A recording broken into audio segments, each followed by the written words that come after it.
Buenos días, buenas tardes o buenas noches. Nuevamente estamos reunidos aquí en la Academia de la Magistratura con el propósito de desarrollar un nuevo tema, un segundo tema, creo que es el último en referencia al curso que nos compete.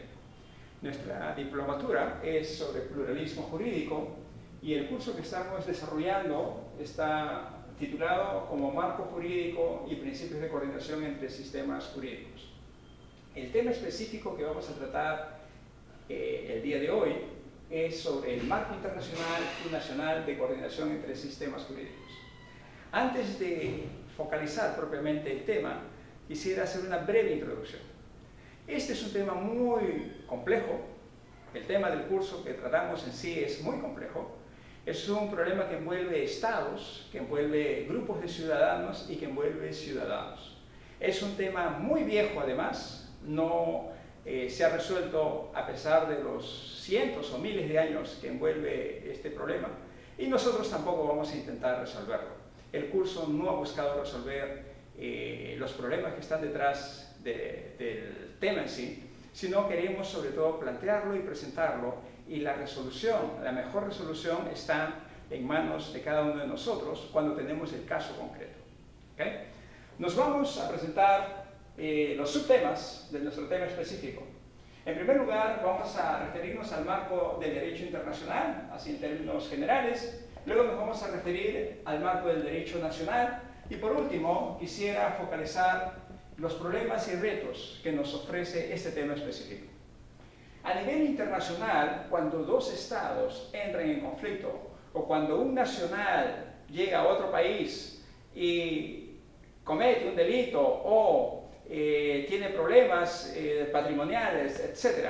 En cualquiera de estos casos hay un marco del derecho internacional que se aplica. En el caso de conflictos de estados, por territorio o por alguna otra razón, hay un derecho internacional público que se aplica.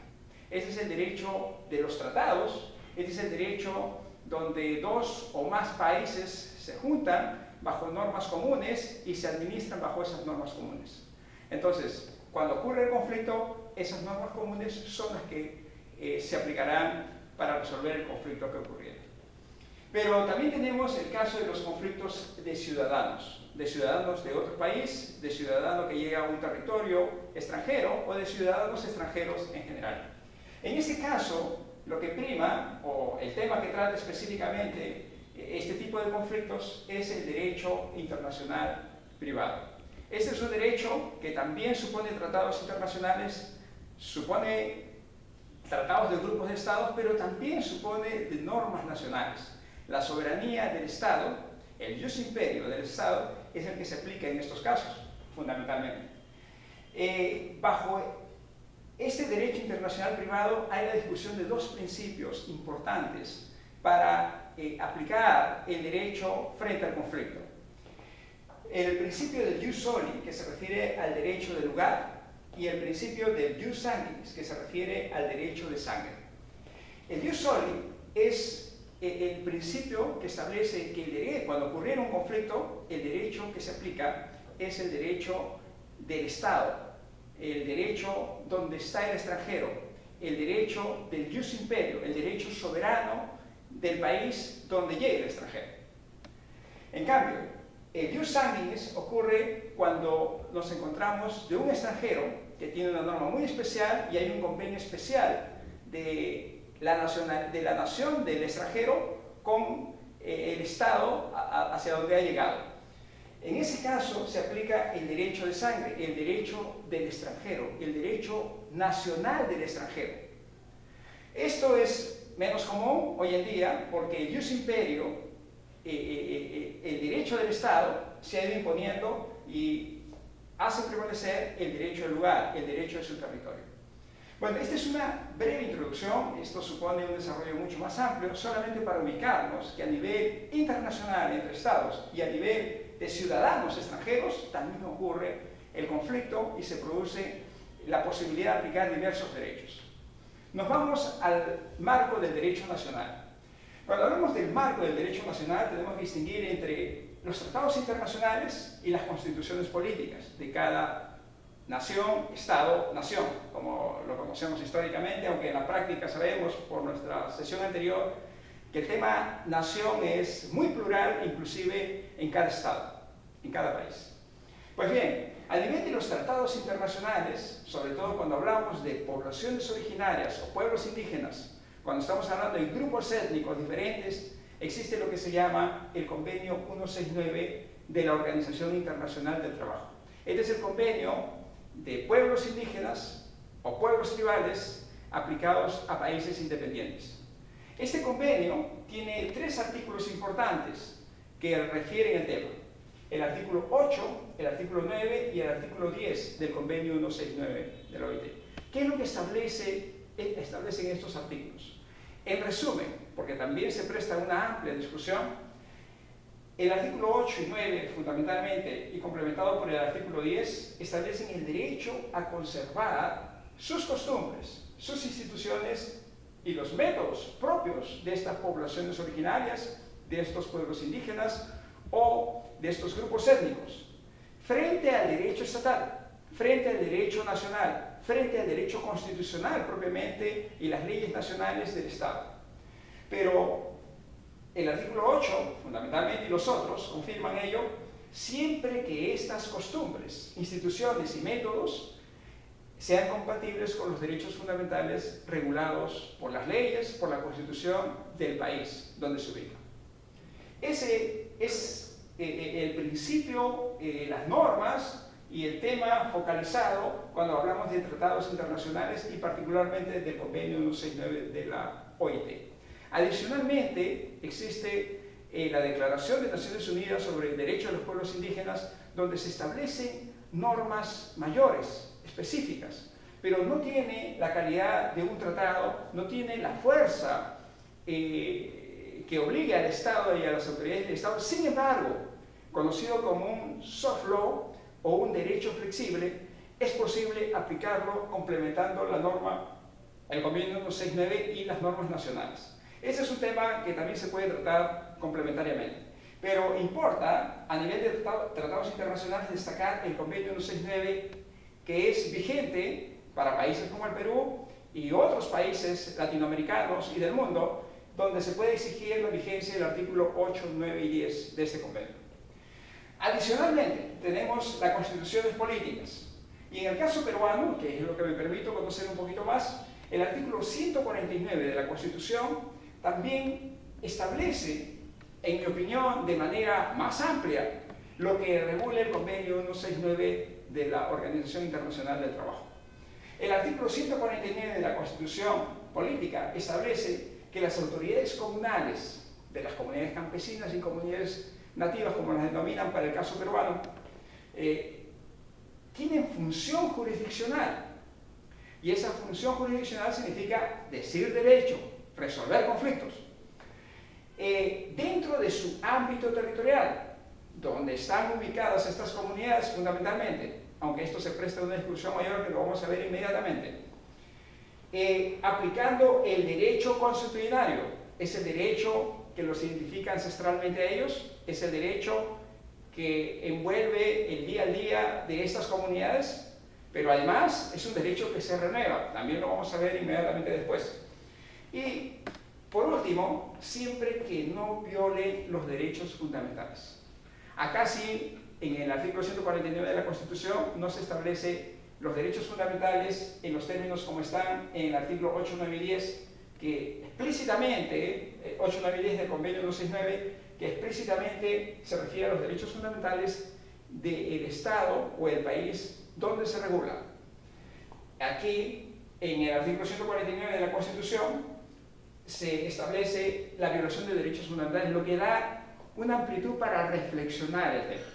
Ok, pero lo interesante es que a nivel de tratados internacionales y a nivel de constituciones políticas es posible encontrar normas que regulan, que establecen principios, que establecen posibilidades de reflexión, de interpretación, de construcción jurídica frente a este tema cuando chocan sistemas jurídicos de grupos de poblaciones originarias y del Estado-nación o del Estado en general.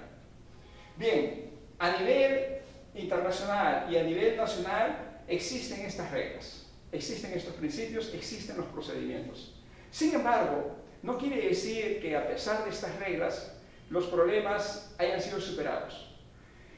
Los problemas continúan vigentes y, en mi opinión, van a continuar vigentes. Más allá de una norma, así sea constitucional, así sea de un tratado internacional, las relaciones humanas son más complejas y estas relaciones humanas nos van a producir nuevos retos. Solo para entender lo que a la fecha nosotros, y en mi persona particularmente, identifico 4 retos muy actuales que las autoridades del país y las autoridades comunales tienen al frente y tienen que confrontar cotidianamente. Estos problemas y retos los identifico de la siguiente manera. En primer lugar, la situación de personas migrantes. Si hay una persona que migra de una comunidad a otro lugar donde el derecho es diferente, ahí se produce un conflicto. Pero el conflicto puede ser sencillo si es una sola persona la que migra o una sola familia la que migra. El derecho de recepción tiene condiciones para suplir cualquier deficiencia y afrontar ese problema. Sin embargo, el problema es grande cuando migran masa de ciudadanos, masas de comuneros, y eso es lo que vivimos hoy en día. El segundo reto importante es comprender el ámbito territorial. En una sociedad contemporánea, las personas, los ciudadanos, nos movemos de un lugar a otro cotidianamente. Los comuneros, que he tenido oportunidad de conocer en Puno, por ejemplo, los amigos aymaras de Huancané, las comunidades de Carabuyo, Titigüe, Tiquirini Totería, Sustía Munaipa, Chiquillaya, Villa Quisguarani, Huancho y otras comunidades más que tuve oportunidad de visitar y de trabajar sus sistemas de resolución de conflictos, me enseñaron qué cosa es el ámbito territorial. No es fácil, no es solamente el territorio que identifica a la comunidad, no es así, no es tan fácil, porque ellos se conectan con otras comunidades. Entonces el territorio de una comunidad a su vez está conectado con el territorio de otras comunidades. Pero tampoco es tan fácil decir que son los territorios de estas comunidades. Como estos comuneros todos los domingos, y frecuentemente puede ser todos los días, migran a la ciudad de Huancané por el Cato o la feria, donde intercambian productos, donde compran, venden cosas, entonces allí ese espacio es cotidiano para ellos. Y eso también puede ser en términos reflexivos, no necesariamente de interpretación amplia, sino en términos reflexivos, de comprensión de la realidad. Ese también puede ser su ámbito territorial. Por ejemplo, si ocurriera un conflicto en Huancané y fueran dos comuneros de Carabuyo, para que no sea tan complicado el asunto, ¿quién es competente? ¿Es la autoridad, el juez de la ciudad de Huancané? ¿El fiscal de la ciudad de Huancané? No, no es tan fácil, porque esos dos comuneros van a buscar resolver el conflicto en su comunidad. El conflicto tiene su origen en la comunidad y lo que ocurre en Huancané es solamente la explosión del conflicto. Pero el origen, la causa de ese conflicto y su resolución está en la comunidad. Y ellos buscarán volver. O sea, si comprendemos el problema, el ámbito territorial se extiende. No es solamente ese espacio que identifica formalmente la comunidad, sino es el espacio donde ellos conviven, donde ellos interactúan.